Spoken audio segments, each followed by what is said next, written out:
A piercing wind whistles through the camp at the base of Mount Sinai. The air is charged with anticipation.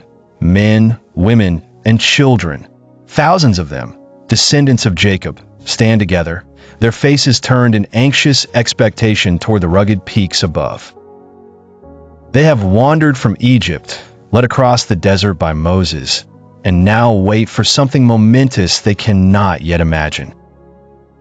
Amid the vast encampment, Moses, a man once lost and uncertain in the desert, now stands as the chosen leader. His hair and beard are dusky, and his eyes are sharp and reflective, carrying the hardships of the Israelites' journey. He looks to the mountain's summit shrouded in thick, churning clouds. Every morning since their arrival, thunder and flashes of lightning have danced atop Sinai, and the people know the presence of something divine is near.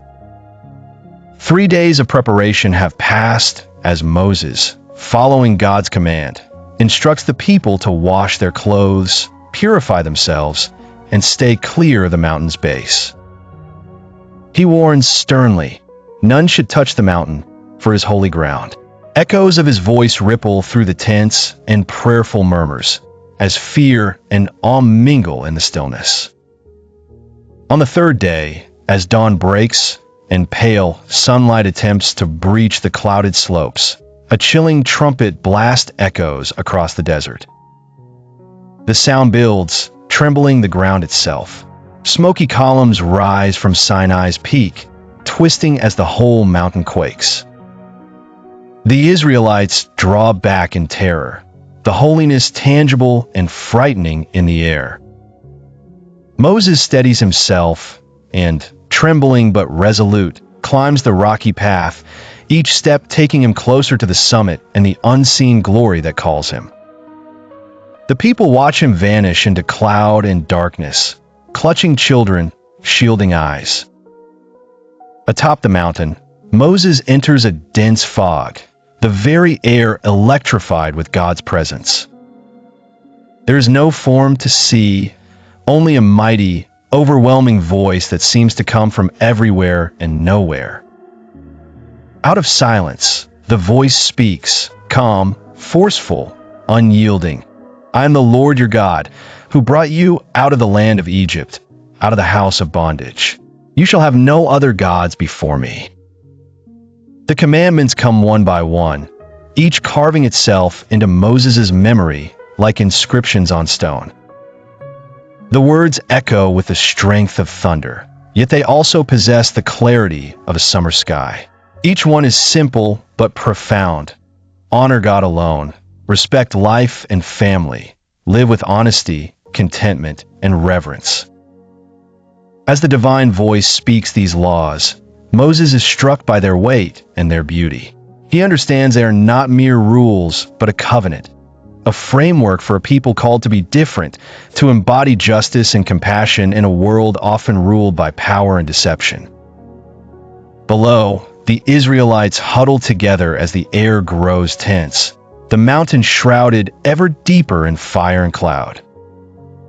Even without seeing or understanding everything, the people sense the magnitude of what is unfolding. Their hearts are shaken by fear, but also hope. Eventually, Moses emerges, descending the mountain slowly. Clutched in his arms are 2 heavy tablets, the commandments etched by the finger of God. Dust swirls at his feet as he walks, and the people press near in trepidation and awe. He stands before them, backlit by the fury atop Sinai, and raises the tablets for all to see. The people bow, not only out of fear but recognition. Here is the law that will shape them, preserve them, and give meaning to their journey. The 10 Commandments are then spoken and explained by Moses.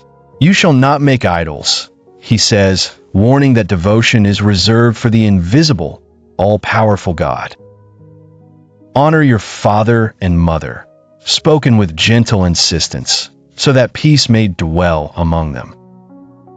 You shall not murder. You shall not steal. You shall not bear false witness. Each commandment is a boundary, a bridge, a promise. As dusk settles, fire and smoke still roiling over Sinai, the people sit in clusters, repeating the words, passing them from mother to child, from elder to youth. The laws feel stern, but they are filled with hope. The hope for a society united not by oppression, but by shared respect and the divine promise of freedom. In this way, the covenant between the people and their God is sealed. The journey is far from over. There will be trials, failures, and forgiveness ahead. But at Mount Sinai, in the wild loneliness of the desert, the Israelite people are drawn together, not solely by a shared history, but by commandments meant to make them a nation worth blessing and a light to the peoples of the earth. Thanks for watching. If you enjoy the story, please leave a comment, like, and subscribe to our channel for more interesting Bible stories like this.